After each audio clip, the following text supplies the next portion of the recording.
Hi friends, எல்லாருக்கும் வணக்கம். எல்லோரும் எங்களோட சேனலுக்கு வரவேற்கிறோம். எல்லோரும் எப்படி இருக்கீங்க? இனிய விநாயகர் சதுர்த்தி நல்வாழ்த்துக்கள். இன்றைக்கி நம்மளோட சேனலில் என்ன விலாக் அப்படின்னு பார்த்தீங்கன்னா, விநாயகர் சதுர்த்தி செலிப்ரேஷன் தான். எப்போதும் போல் சிம்பிளாக நம்ம வீட்டிலேயே விநாயகர் சதுர்த்தி வந்து நம்ம செலிப்ரேட் பண்ணிப்போம். இன்றைக்கி வந்து எங்கள் 2 பேருக்குமே வந்து ஒர்க்கு லீவு தான். அதனால் காலையிலே எழுந்து காலையில் வந்து 9:15லேருந்து 10:15 இல்லைனா 10:30க்குள்ளே நல்ல நேரம் இருக்குது அப்படின்னு சொல்லியிருந்தாங்க.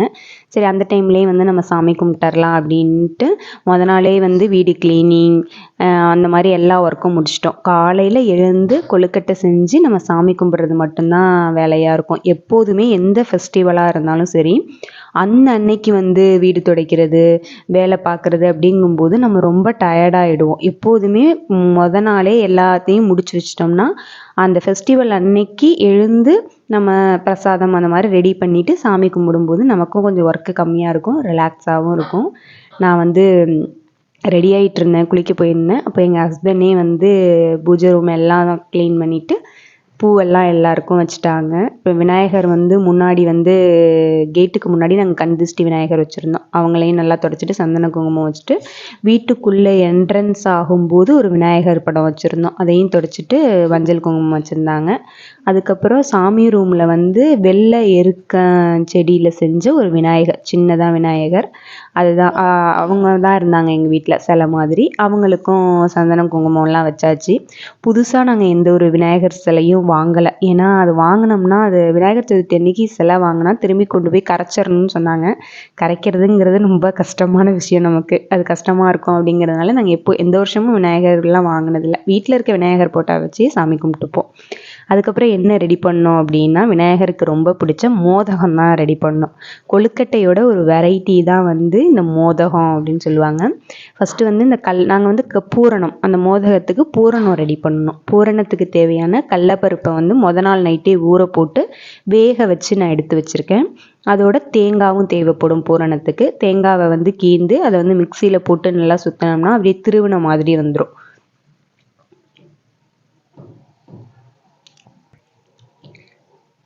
தேங்காயும் நல்லா திருவின மாதிரி வந்துருச்சு. இந்த கடலப்பருப்பு கூடவே கடலப்பருப்பு தொட்டு பார்த்தேன், வெந்துருந்துச்சு. நம்ம வந்து மசிச்சு விட்டால் மசிகிற அளவுக்கு இருந்துச்சு. அதோடையே வந்து நம்ம தேங்காய் திருவலையும் அதில் சேர்த்துக்கணும். அதோட நம்ம பூரணத்துக்கு தேவையானது வந்து வெல்லமும் வேணும் நமக்கு. அதனால் நான் வந்து நேற்றே வந்து கட்டி வெல்லம் வாங்கி வச்சுருந்தேன். அந்த வெல்லம் வந்து உருண்டை வெல்லமாக இருந்துச்சு. அதை வந்து பொடி பொடியாக நுணுக்கிக்கலாம் அப்படின்னு சொல்லிட்டு கொஞ்சம் கொஞ்சமாக வந்து அதை தட்டி பொடியாக நுணுக்கி எடுத்துக்கிட்டோம். அதுக்கப்புறம் வந்து நம்ம அதோட வந்து பாகு காய்ச்சும் போது அது சீக்கிரம் வந்து கரையிறதுக்கு ஈஸியாக இருக்கும் அப்படிங்கிறதுனால ஃபஸ்ட்டு தட்டி எடுத்துக்கிட்டேன் வெல்லத்தெல்லாம். நீங்கள் வந்து என்ன மாதிரி கொழுக்கட்டை செய்வீங்க அப்படின்னு சொல்லுங்கள். இப்போ தான் வந்து கொழுக்கட்டை செய்கிறதுக்கெல்லாம் நிறைய அச்சுலாம் வந்துருச்சு.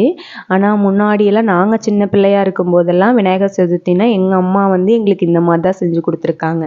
அந்த இலை இருக்கு இல்லையா, அது வந்து பூசண மர இலைன்னு எங்கள் ஊர் சைடு சொல்லுவாங்க. அந்த இலை இங்கே இருக்க பக்கத்தில் ஒரு சின்ன செடியில் இருந்துச்சு, அதை பார்த்தோம். அதை நேத்தியே நான் போய் பறிச்சுட்டு வந்து நல்லா வாஷ் பண்ணி அந்த இலையை வச்சுட்டேன். இப்போ வந்து பாகு தான் காய்ச்ச போகிறோம். வெல்லத்தை வந்து நுணுக்கி வச்சாச்சு. இப்போ பாகு காய்ச்சிடலாம். பாகு வந்து இதுக்கு பதம்லாம் கிடையாது, சும்மா வெல்லம் கரையிறதுக்காக தான் வந்து நம்ம பாகு மாதிரி எப்படி ரெடி பண்ணுறோம். அதனால் வெல்லத்தை நுணுக்கி வச்சுட்டு தண்ணி வந்து கொஞ்சமாக ஆட் பண்ணுங்க. நான் கொஞ்சம் அதிகமாகவே இந்த இதில் ஆட் பண்ணிட்டேன். அதுக்கப்புறம் கொஞ்சம் ஆறுனதுக்கப்புறம் கொஞ்சம் கெட்டியாயிட்டு இருந்தாலும் நீங்கள் வந்து கொஞ்சமாக தண்ணி ஆட் பண்ணுங்கள். அதுக்குள்ளவே நான் வந்து கடலப்பருப்பையும் தேங்காவையும் நல்லா பிசைஞ்சு வச்சுட்டேன். இப்போ அந்த தண்ணியில் வந்து நான் வெல்லத்தை போட்டேன். அது வந்து அப்படியே நல்லா மெல்ட் ஆகி ஃபுல்லாக வெல்லம் கரைஞ்சி வர அளவுக்கு நம்ம வெயிட் பண்ணணும்.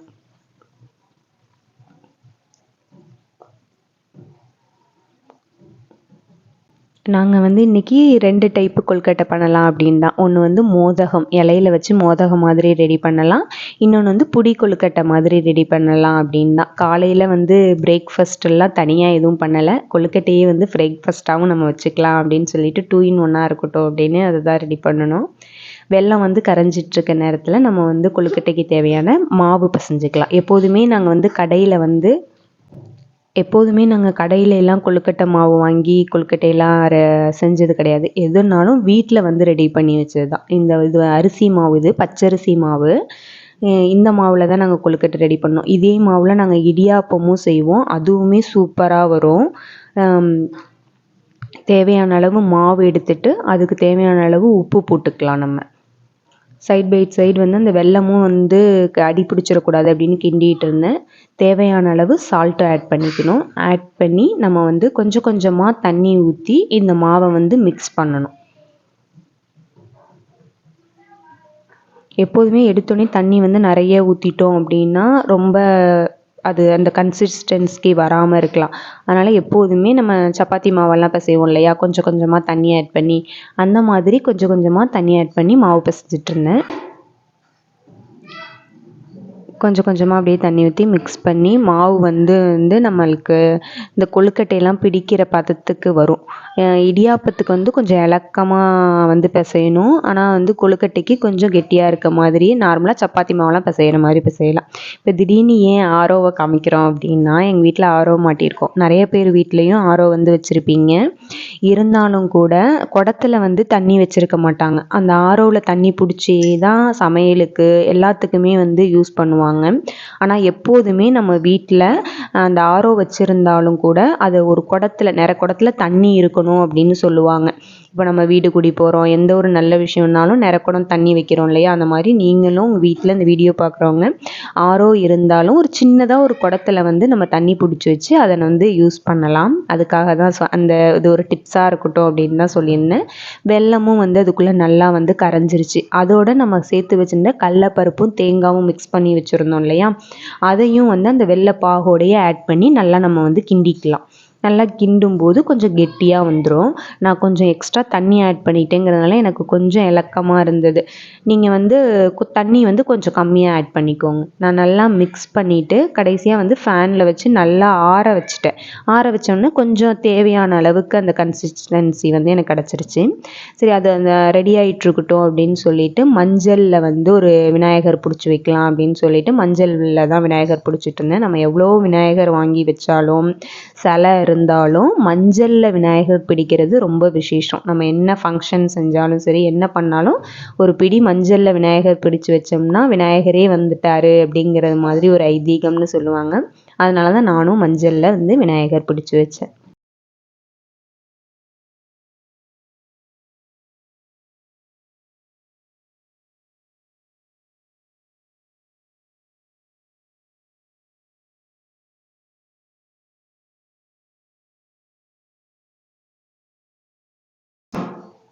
நாங்கள் சின்ன பிள்ளையா இருக்கும்போதெல்லாம் எங்கள் வீட்டுக்கிட்ட களிமண்ணெல்லாம் இருக்கும்.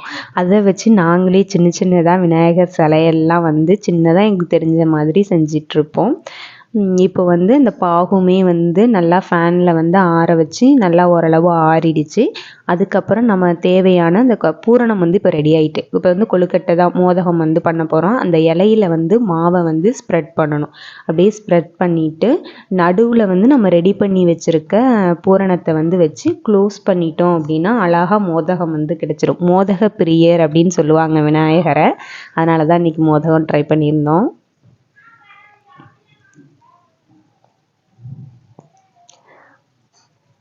அச்சுமே நிறைய அச்சுலாம் இருக்குது. ஆனால் நான் அச்சுலெல்லாம் நான் வந்து ட்ரை பண்ணதில்லை. அது வந்து பர்ஃபெக்டாக வருமா அப்படின்னு தெரியல. எப்படியும் இந்த இலையில வந்து நம்ம செஞ்சு சாப்பிடும்போது அந்த இலையிலையும் ஏதோ ஒரு சின்ன ஏதாவது பெனிஃபிட்ஸ் இருக்கும். அதுவும் வந்து அதோட சேர்ந்து அது நமக்கு கிடைக்கும் அப்படிங்கிறதுனால தான் இப்படி பண்ணியிருப்பாங்க. அந்த அந்த இலையோட பெனிஃபிட்ஸ்லாம் எனக்கு தெரியாது. எங்கள் ஊர் சைடு இப்படி தான் பண்ணுவாங்க. அது மாதிரி இந்த வருஷம் நம்மளும் ட்ரை பண்ணலாம் அப்படின்னு சொல்லி தான் நான் வந்து ட்ரை பண்ணியிருந்தேன். கொஞ்சமாக அப்படியே ஸ்ப்ரெட் பண்ணிவிட்டு அதில் அந்த வந்து பூரணத்தை வச்சுக்கணும். பூரணத்தை வச்சு க்ளோஸ் பண்ணிட்டோம் அப்படின்னா நமக்கு வந்து மோதகம் ரெடி. இதே மாதிரி நிறைய இருக்கிற இலையில எல்லாத்துலேயுமே செஞ்சு ஒரு பிளேட்டில் வந்து எடுத்து வச்சிட்டோம்.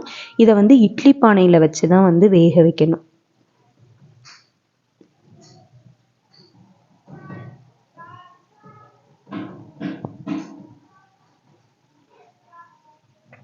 அந்த பிளேட்டில் வந்து கொஞ்சம் கொஞ்சமாக இருக்கிற எல்லா இலையும் ரெடி பண்ணிவிட்டு இப்போ வந்து இட்லி பானையில் வேக வைக்கிறதுக்கு அடியில் கொஞ்சமாக இட்லிலாம் வேக வைக்க தேவையான அளவு தண்ணி ஊற்றுவோம் இல்லையா, அந்த அளவுக்கு ஊற்றிக்கலாம்.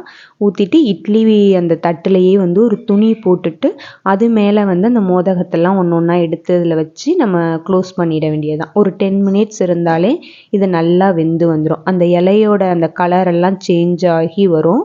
அந்த டைமில் வந்து இந்த மோதகம் வந்து வெந்துருச்சு அப்படிங்கிறத வந்து நம்ம தெரிஞ்சுக்கலாம்.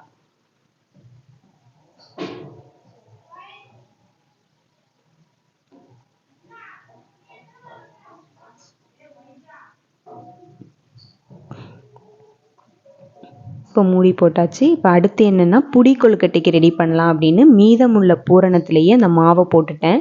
இருந்தாலும் அந்த மாவு போட்டோன்னே ரொம்ப ஒரு இலக்கமாகிடுச்சு. அதனால் திரும்பவும் கொஞ்சம் அரிசி மாவு ஆட் பண்ணி அதை நல்லா வந்து கொழுக்கட்டை பிடிக்கிற அளவுக்கு புடி கொழுக்கட்டை பிடிக்கிற அளவுக்கு கரெக்டாக வந்துடுச்சு. அதுக்கப்புறம் இப்படி இந்த மாதிரி புடி கொழுக்கட்டையும் பிடிச்சி வச்சுருந்தோம். இது நார்மலாக வீட்டில் வந்து குழந்தைங்களுக்கு வந்து ஏதாவது கடையில் ஸ்நாக்ஸ் வாங்கி கொடுக்குறோம். இது வந்து கொஞ்சம் நேரம் தான் ஆகும். இந்த மாதிரி பச்சரிசி நாங்கள் மேக்ஸிமம் ரேஷன் பச்சரிசி கூட யூஸ் பண்ணுவோம். பச்சரிசி மாவு வந்து அரைச்சி வச்சு அதுலேயும் இந்த மாதிரி கொழுக்கட்டை அப்பப்போ குழந்தைங்களுக்கு ஈவினிங் ஸ்நாக்ஸாக கூட செஞ்சு கொடுக்கலாம். இந்த இலையோட கலரெல்லாம் சேஞ்ச் ஆகி அது நல்லா வெந்து வந்துருச்சு. இப்போ வந்து நாங்கள் அதெல்லாம் எடுத்துட்டு புடி கொழுக்கட்டை வச்சுருந்தோம் இல்லையா, அதை வந்து இட்லி பாத்திரத்துக்கு மாற்றி அதையும் வந்து வேக வச்சுட்டு கொழுக்கட்டையெல்லாம் ரெடி பண்ணியாச்சு. சரி, இனிமேல் மணியும் வந்து ஒரு 9:15க்கு மேலே ஆயிடுச்சு. அதனால் சாமி கும்பிட ஆரம்பிச்சிட்டோம். 9:15 to 10:15 10:30க்குள்ளே கும்பிடணும்னு சொல்லியிருந்தாங்க. அதனால் அந்த டைமில் சாமி கும்பிடவும் ஆரம்பிச்சிட்டோம். தீபம் ஏற்றிட்டு அப்புறம் பக்கத்தில் அருகம்புல் இருந்தது. விநாயகருக்கு வந்து நம்மளால் எந்த பூவுமே வைக்க முடியலைனாலும் அருகம்பூ வச்சா ரொம்ப நல்லது, அருகம்பூ வச்சா நல்லதுன்னு சொல்லுவாங்க. அருகம்பூன்னு சொல்கிறேன், அருகம்புல். அதுவும் பக்கத்தில் கொஞ்சோண்டு எடுத்துகிட்டு வந்து வச்சுருந்தேன்.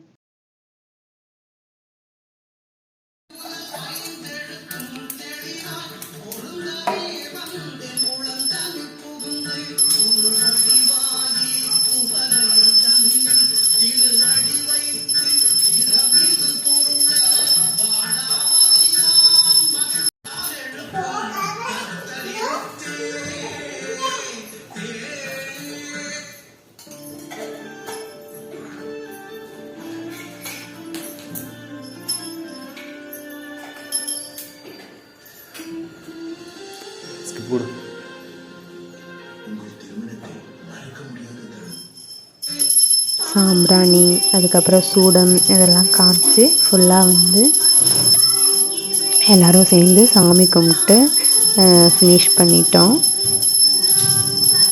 அப்புறம் பையனையும் கூப்பிட்டு ஏதாவது விநாயகருக்கு நமக்கு தெரிஞ்ச ஏதாவது மந்திரம் சொல்லலாம்.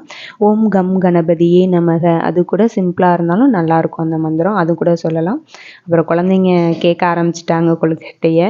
அப்புறம் மோதகம் கொழுக்கட்டை எல்லாம் கொடுத்தோன்னே ரொம்ப என்ஜாய் பண்ணி சாப்பிட்டாங்க. ரொம்பவே நல்லா இருந்ததுன்னு சொன்னாங்க. நாங்களுமே சாப்பிட்டு பார்த்தோம், ரொம்பவே டேஸ்ட்டாக இருந்தது.